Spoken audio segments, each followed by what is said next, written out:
ان میں سے کسی ایک سے بھی روگردانی کر کے منہ چڑھا کر ہم کسی طور پر بھی فلاح نہیں پا سکتے۔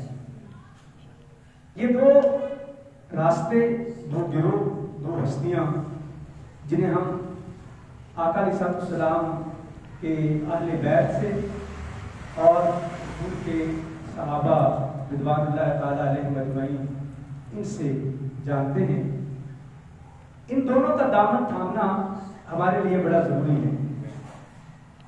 حضور صلی اللہ علیہ وسلم نے فرمایا کہ انا و اہل بیتی شجرۃ فی الجنہ و ابصارها فی الدنیا ومن شاء اتخذ الی ربہ سبیلا۔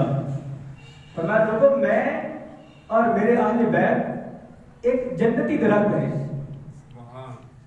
جس کی شاخیں اللہ نے دنیا میں پھیلا دی ہے۔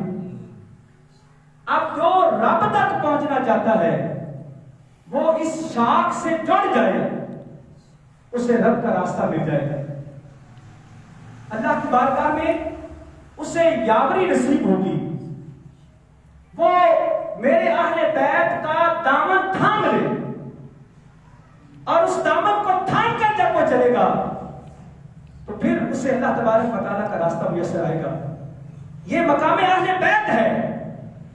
لیکن حضور نے فرمایا کہ لوگوں، ان اللہ اختارنی واختارنی اصحابی، کہ اللہ نے اپنے لیے مجھے چنا اور میرے لیے میرے صحابہ کو چنا۔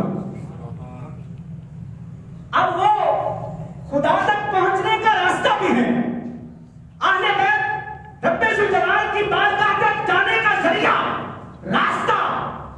دوسری طرف حضور کے صحابہ وہ ہیں جو رب نے اختیار فرمائے ہیں، جن کو رب نے چنا ہے، جن کی عظمت پر رب ذوالجلال نے قرآن اتارا، جن کی عظمت کو، جن کے رشتوں کو اور جن کے مقام کو اللہ تبارک و تعالیٰ نے قرآن میں بیان کیا، وہ حضور صلی اللہ علیہ وسلم کے صحابہ ہیں۔ ان دونوں کا دامن تھام کر جب کوئی ایمان اور یقین کے ساتھ اپنے اعمال کو انجام دے گا تو انشاءاللہ ان دونوں کے صدقے اللہ تبارک و تعالیٰ سے بخشش کا انعام پائے گا۔ یہ ہمارے لیے لازم و ملزوم ہے۔